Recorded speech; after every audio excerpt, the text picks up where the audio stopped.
Assalamualaikum warahmatullahi wabarakatuh. Perkenalkan, saya Asri Nurhaliza, mahasiswa dari kelas G1 Akuntansi Universitas Teknologi Digital. Dalam kesempatan kali ini, saya akan memaparkan materi tentang metode pengembangan sistem akuntansi. Metodologi pengembangan sistem adalah langkah-langkah yang dilalui oleh analisis sistem dalam mengembangkan sistem informasi. Pengembangan sistem akuntansi ini dilaksanakan melalui 3 tahap. Yang pertama analisis sistem, yang kedua desain sistem, dan yang ketiga adalah implementasi sistem. Analisis sistem adalah penguraian suatu sistem informasi yang sudah utuh ke dalam bagian-bagian komponennya dengan tujuan untuk dapat mengidentifikasi dan mengevaluasi berbagai macam permasalahan maupun hambatan yang terjadi pada sistem sehingga nantinya dapat dilakukan perbaikan atau pengembangan. Ada 4 tahapan dalam analisis sistem, yaitu yang pertama analisis pendahuluan, dilakukan berdasarkan surat permintaan jasa pengembangan sistem. Yang kedua, penyusunan usulan pelaksanaan analisis sistem. Ini direncanakan dalam suatu dokumen tertulis yang disebut usulan pelaksanaan analisis sistem. Yang ketiga yaitu pelaksanaan analisis sistem.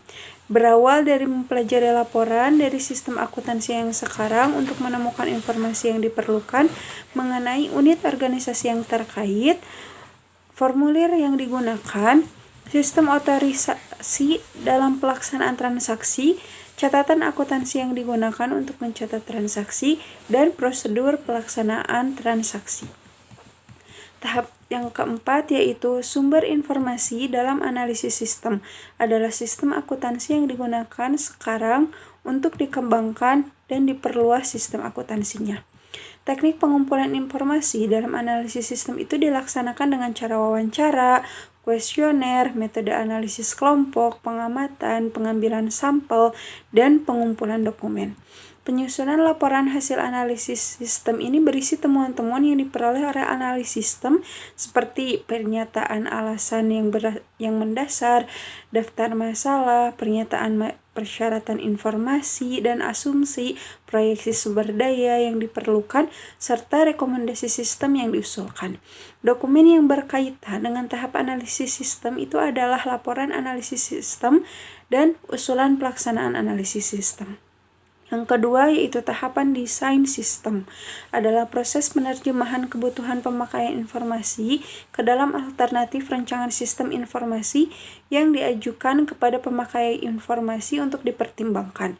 Tahap desain sistem ini dibagi menjadi 5 tahapan. Yang pertama desain sistem secara garis besar, yang kedua penyusunan usulan desain sistem secara garis besar, yang ketiga evaluasi sistem, yang keempat penyusunan laporan final desain sistem secara garis besar, yang kelima desain sistem secara rinci, dan yang terakhir yaitu penyusunan laporan final desain sistem secara rinci. Dokumen yang berkaitan dengan tahap desain sistem ini adalah laporan final desain sistem secara rinci, laporan desain sistem secara garis besar, dan usulan desain sistem secara garis besar.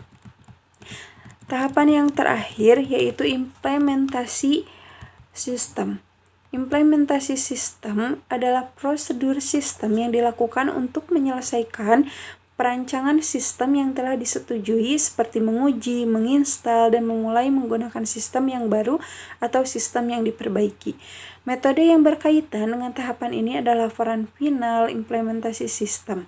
Dalam tahap implementasi diperlukan pendidikan dan pelatihan karyawan yang terkait dalam pelaksanaan sistem akuntansi seperti menyiapkan masukan, mengelola data, dan mengoperasikan serta menjaga komponen fisik dan logik sistem akuntansi itu sendiri. Mungkin hanya ini yang dapat saya sampaikan, kurang lebihnya mohon dimaafkan. Terima kasih. Wassalamualaikum warahmatullahi wabarakatuh.